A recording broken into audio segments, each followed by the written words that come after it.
So the way I tend to roll my IT bands is I'll do this for the posterior border, where I'm just going to find that the posterior border of the IT band, and just kind of, there's usually a few sticky spots more for me at the top, but you can go all the way down to the knee, and it feels like hamstring, but it's just a little bit to the outside of that on the IT band itself. And you'll get used to finding those spots. And when you find those spots, don't just sort of like get onto it so hard that it's really hard to relax and you're grimacing in pain. Try and find a way, whether you put a block under your hip or you actually bring yourself down on the ground, but are still maintaining some decent pressure on there, because if you're so tensed up with pain that you can't relax, it's not going to let go. And then you're just hurting for the sake of hurting again, right? So that's kind of pointless. I mean, it's like running. It hurts, but it feels good, right? And we get something out of it. If it hurt just because it hurt, we probably wouldn't do it. So that's the posterior border. And like I said, find those little spots that sort of give you some indication that there's some tension, and just spend some time with them, and try and do it in a relaxed way as possible. How much time? Well, so what I recommend is if you can find one of those particular spots and give it sort of 5 to 10 breaths, right? And if you guys have done yoga, a lot of times when you're doing a yoga pose on the out breath, you'll try and sink into it deeper and relax into it. Same idea with this kind of work, okay? The idea is you're trying to create a softening of the body. So if your nervous system is in a state of fight or flight, because it's like, what are you doing this for? Then it's not helping. So you've got to just go below that threshold. Like when I do my work as a massage therapist, I don't believe in pain. That said, it's a relative term. Everyone knows what a good pain feels like, and I'm all about that. But I want to be just below that pain border where you're actually going to tighten up. Okay? So then for the anterior border, I'm just going to roll over and go more like this, so that I'm on the quad. But I'm not, when I'm on that, like right here, I'm not on the IT band. I'm just on that border between the front of the IT band and the quad. So it's not awesome, but it's not killing me, right? And I can actually relax and let my body just sort of sink into it and just concentrate on softening my leg so it actually lets go. Okay? And then you can, and it's a good idea to do a little bit of back and forth just to kind of warm it up.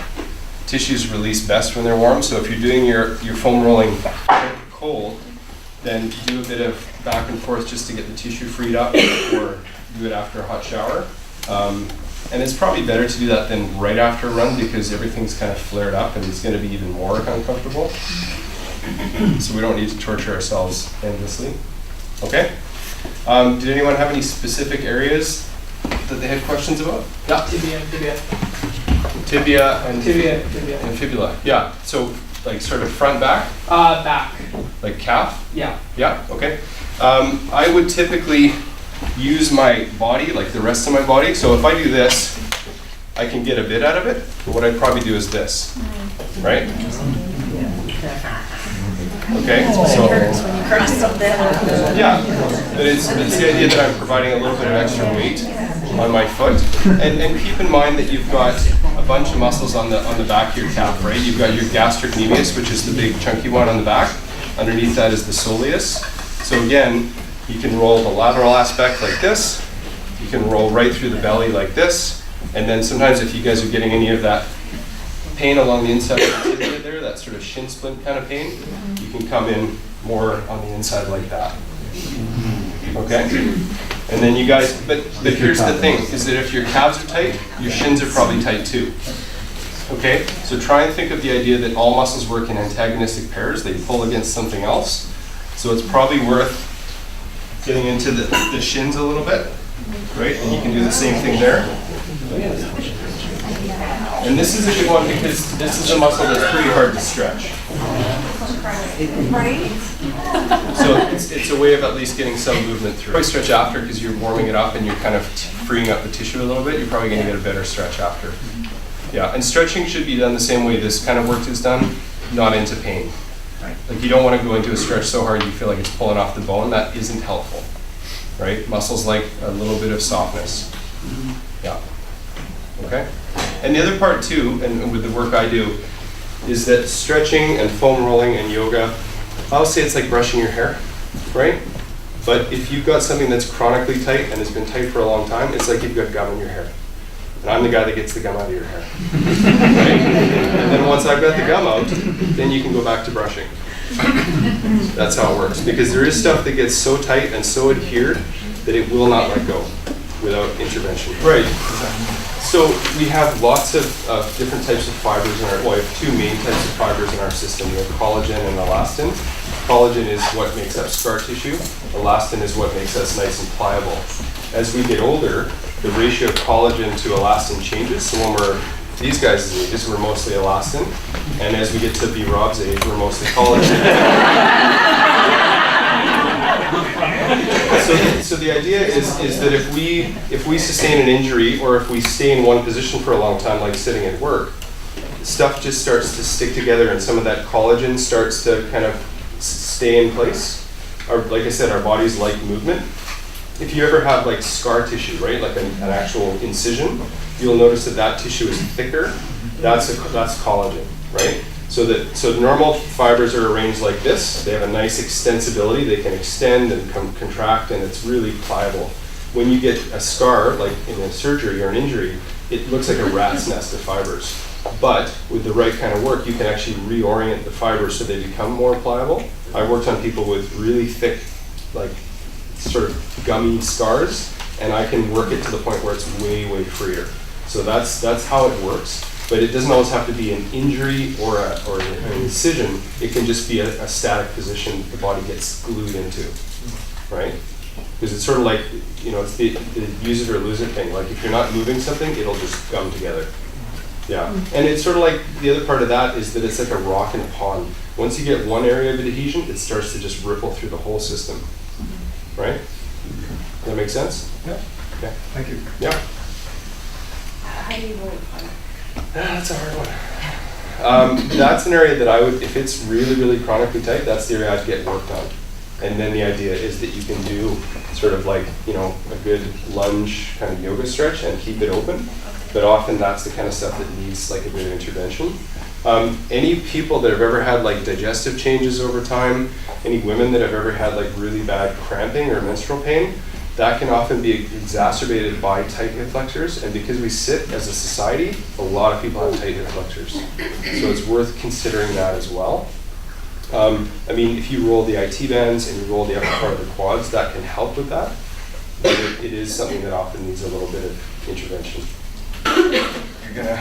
If you've seen a chiropractor, I usually do this, and I'll get a few pops and cracks. You just sort of back and forth like that. As far as the top of the shoulders go, you can get those sort of like cane things that sort of that pull, like it's like a cane with like a knob on the end, and you can sort of pull it down into your shoulders, and that can be helpful. I think it depends kind of what your injury history is. If you've got a chronic thing that's coming up again and again, then I would probably try and roll at least every other day. But if you've got a chronic thing, then I would also, go see a physio or an athletic therapist and figure out what the imbalance is, right? Because with my career, like I get so tired of treating symptoms, I want to know what the cause is and how do we fix it, right? Because if you keep having the same problem, then there's something not working, right? And it's better to get to the bottom of it and figure it out. And it could just be like, you got to fire up your glute med and get it working again, and now all of a sudden your IT band's not a problem and your knees are tracking properly. And it's that easy. It's like one exercise, 10 repeats a day, and you're on your way. It can be that simple. Okay? My attitude with when I'm treating someone is if I treat someone and they say, yeah, it feels okay, but it's now moved, whenever something moves, that's awesome. It means we've created a change in the system, change in the mechanics. When we're treating something and it's the same issue coming up over and over again, we've got to try something different. Okay? The last one I'll give you too as far as self-care. Who here has ever had problems with their feet? Okay. So, I will say, if you wanted to have your hands be really, how much we use our hands? So imagine having them in oven mitts all day. Okay? So that's what happens to our feet. We put our feet in our shoes, which society has deemed as important. Yes. But then we wonder why they don't work, right? Because we have two types of muscles in our feet and in our hands. We have what are called our extrinsic muscles, which means that we have big muscles that move our feet that are in our calves, and then we have our intrinsic muscles, which are the little muscles within the feet that control fine motor movement and balance and dexterity. Because you guys have all seen someone who's like lost their hands or was born without hands and they can do everything with their feet. So we have the capacity to use our feet like that, but we all forget how because we don't need to, and we put them in these little casts every day, which are super fashionable. But then we wonder why we have problems, right? And the number of people that I work on that have, you know, hip or calf issues, and I get into their feet and I try and start moving their feet, and they're so stuck, and they just are moving like this big clump instead of all these fine articulations between the joints. You know, our foot is designed as a beautiful leaf spring with our arch, but it's designed to sort of roll through and distribute pressure through all the different joints within the foot. If you get your foot so stuck that it's all of a sudden hinging through one or two joints when it's designed to roll through many more than that, you're going to get a problem happening at some point. So consider your feet as something that needs attention. So what I often will try and do, and you can do this just like watching whatever you watch on Netflix, and just spend some time rolling your foot, right? And just like roll through the middle of the arch, roll through the outside of the arch. Practice, like I usually take my socks off as soon as I get home or wear toe socks. You guys sell toe socks, right? Is that okay? But get used to having your feet do stuff. Like be active with your feet. Pull a towel towards you. Practice writing the alphabet with your feet. Practice spreading your toes out just by themselves. Whenever I'm, you know, at the end of the day, I'll often take my shoes off and I'll pull on all my toes and crack them, and I'll mobilize my feet because I want them to be moving, right? And if they feel stuck, what I'll often do is just put a little bit of pressure through my other foot and just try and make sure that my feet are as loose as they can be. Because as much as you want to have tight muscles and strong muscles, everything has to move for it to work optimally.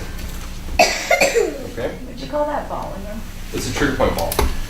But like I said, you can get a lacrosse ball. More flexible. It's a little bit soft. It's a Yeah, bit firmer. I like that It's a part. bit firmer than a tennis ball. Yeah, Okay. okay. But this sort of lacrosse ball is probably the best tool. Golf balls are a little bit hard because you can actually damage stuff. For like deep hip stuff, deep hip tension, this is probably better than a foam roller. Okay. Because it allows you to get more specific. And again, the idea is that you're going to be supported enough that you can relax onto it instead of like trying to not cringe in pain. And, Yeah. Because if you tense something up while you're trying to get it to let go, it doesn't actually work. Yeah. So would you do it on the wall or would you lie down on I'd lay it? down on it. Okay. Yeah, and my sort of rule of thumb is if you lay down on the floor and it's too hard, then put it on the mattress. Like go to your bed and just put it on the mattress and work it out that way until it's more comfortable, and then go back to the floor. It kind of depends on how uncomfortable it is, because the other thing is if it's really uncomfortable, you can kind of get in beside it to the point where you start to feel it, and then as that softens up, then move toward it. Okay. Right? So understand that it's a gradual process. It's not just going to shut off. Yeah, and again, like whenever I'm talking about like stretching tissue, whether it's me doing it for someone else or someone stretching, you want to often create what's called a plastic change. So if you stretch a plastic bag, it doesn't go back to its original shape. So if you can take it and stretch it really, really slowly, it's like stretching a piece of toffee, right? If we take a piece of toffee and we want to stretch it and make it longer, we do it slowly. If we do it fast, it just snaps. Our tissue doesn't snap, thankfully, but it does freeze, like it guards and it locks up.